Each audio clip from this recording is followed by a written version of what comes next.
Alright, so we use it in science. It's a summative or formative assessment method. It's online testing. Essentially what we do is that we have bought a license for a question bank. Most of the questions we use are Key Stage 3 old SATs questions for science. What we will do is we can, if we want to create a test, we can filter out the questions on the software. So for example, if it was on, I don't know, the periodic table, we could type in periodic table and it'll come up with a series of questions. It gives us the level of each question. So we can drag and drop them into our test. And once we're happy with the test, then we can publish it. Once it's published, it generates, if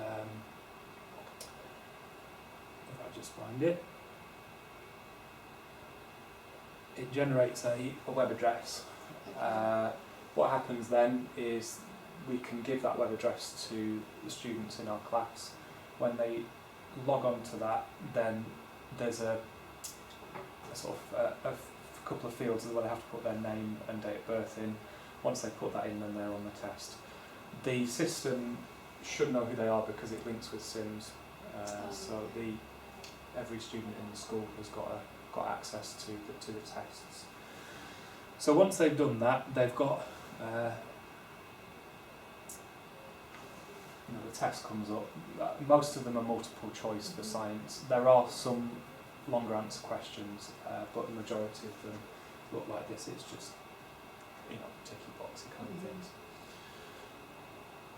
Some of them have got quite a bit of reading, haven't they? Yeah, they have to do things with the questions. So the multiple choice ones are self-marking. Yeah. So the longer answer questions. Teachers have to mark those. Yeah. So at the end of it, they'd submit it. If it's all multiple choice, then they get instant feedback at the end of the test. If not, then we have to log on and just mark it.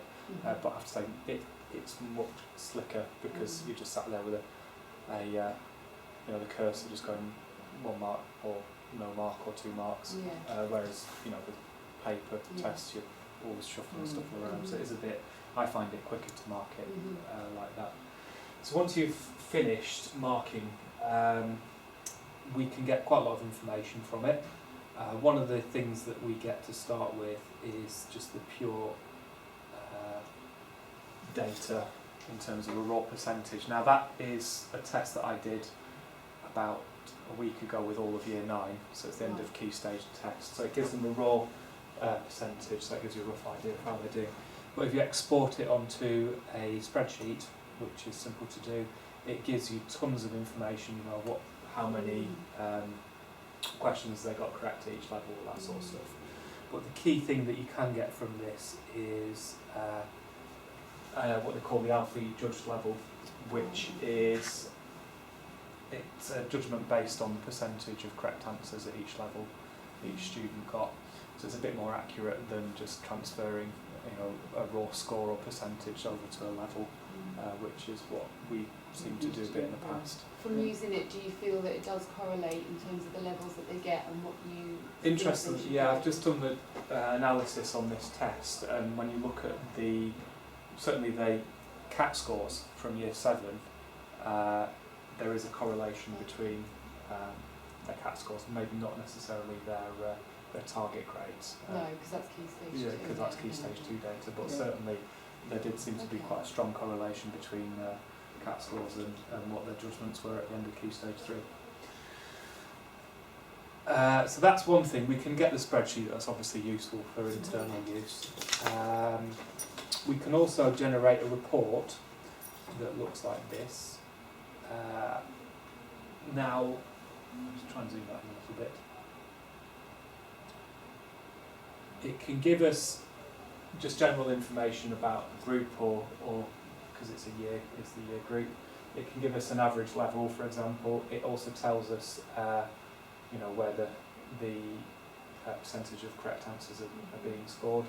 And one other thing is that has been quite interesting, particularly on this test, is it's highlighted perhaps an area of weakness across the year group.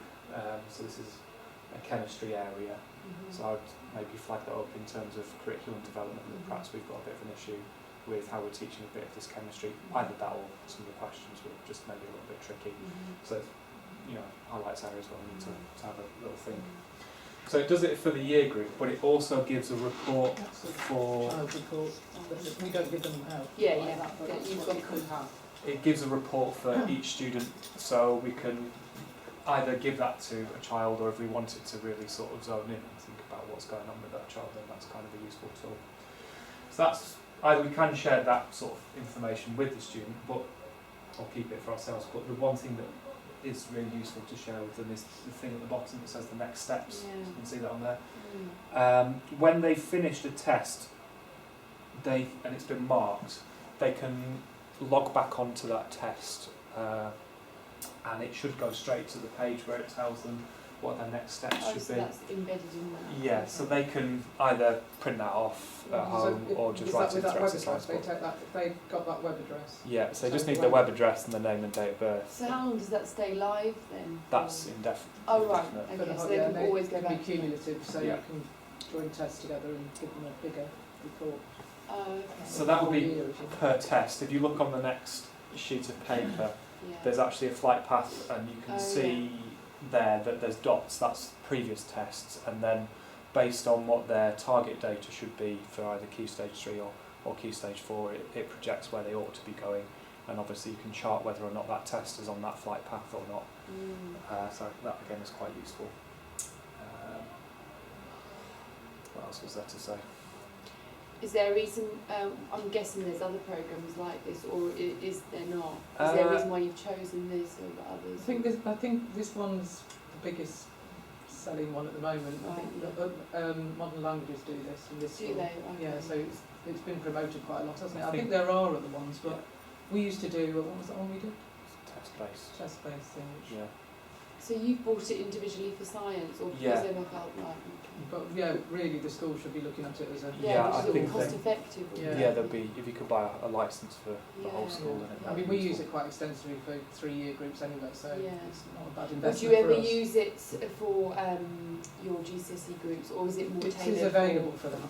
Oh, okay. So we So, could do- this is really specifically for Key Stage 3 at the moment. No, they've got There are test Key banks Stage for 4 Key questions. Stage 4. Right.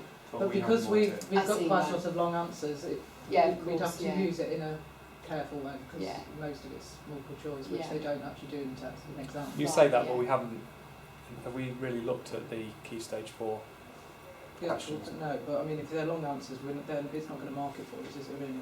No, but you could mark it online. There is an advantage to that 'cause it will Mark it generate online, information. Yeah. It could be homework activities, Yeah, just yeah. to Yeah, we kind of could use it in a revision and stuff different like way. that. Yeah. Yeah. And test their knowledge, definitely. Yeah. Yeah. Yeah. Yeah. Yeah. Okay, looks good. Okay. Hmm. Right. Can we turn that thing off now? No.